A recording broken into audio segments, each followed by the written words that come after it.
Hey everybody, how's it going? Today we're going to be going over and showing you how to install the Malone Roof Rack here on our 2022 GMC Acadia. The AirFlow2 Roof Rack use what are known as arrow-shaped crossbars. And arrow-shaped crossbars are the best type of crossbars on the market. What they do is they do a great job of really cutting into that wind. So number one, you're not producing a bunch of wind noise, and number two, you're not creating as much drag, therefore affecting your miles per gallon as much. The system is offered in two different crossbar lengths, 58 inches, which is what you see here, and 50 inches. They're both going to work great on this vehicle. Basically, it just comes down to how much overhang we want. We have quite a bit of overhang now, as you can see here with the longer bar. So if you went with the 50 inch, it'd probably look a little bit better, but we wouldn't be able to carry as many accessories. If you guys are trying to throw as much stuff as possible up here, even a couple kayaks, I would probably opt for the longer bars. But if you're just doing something like a roof box or a roof basket, you could probably get away with the shorter ones that look a little bit better. In addition to having the arrow-shaped crossbars, we also have integrated channels, which a lot of the other premium tier roof rack manufacturers use as well. Now, the integrated channels are going to allow you to quickly and easily attach certain roof-mounted accessories, especially when you don't have a lot of roof clearance. They're great because they just slide in very easily. They're much faster to attach. We utilize these by simply flipping down this cap, and then the built-in rubber channel here actually is going to depress while you slide in your channel-mounted accessories.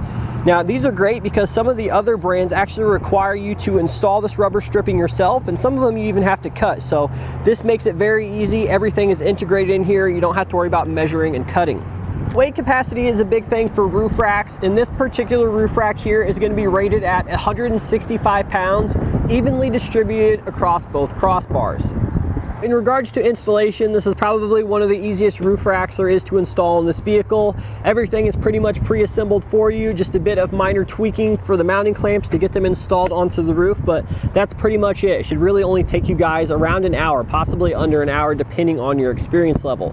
Let's go ahead and walk you through the entire process now. So to start our installation today, we're going to take one of our crossbar assemblies here. We're going to go ahead and place it on the vehicle, but before we do that, we do need to take note of the shape of our crossbar. You can kind of see it looks sort of like an airplane wing. We want to make sure the larger part is facing the front of the vehicle. We're also just going to roughly space out these clamps here to the width of the raised rails on our vehicle. So we're going to go ahead and set this onto position now. You can see we've already got one in place, so the rear one, we'll just go ahead and set up there.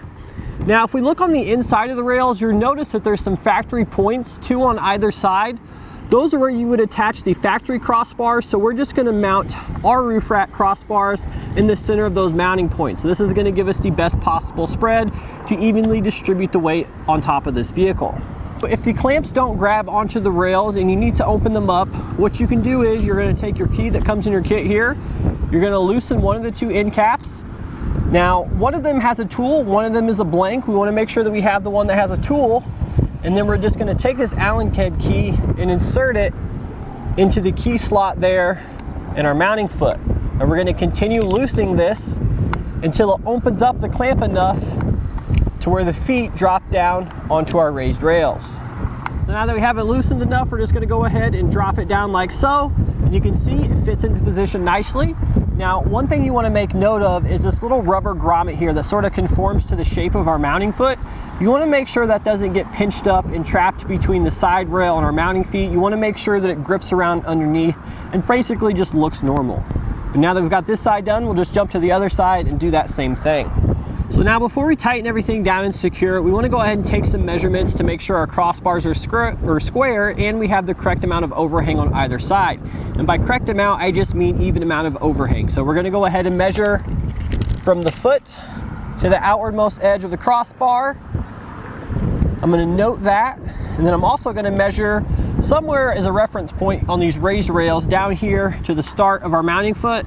And then we're just going to go on the other side and make sure those are the same across, just making sure everything is nice and even.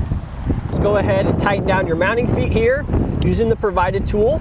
Now, it is important that we alternate back and forth from side to side, and we don't want to make sure we go too tight because we can damage the internal mechanisms inside our mounting feet. So you're going to be doing mostly of this by feel.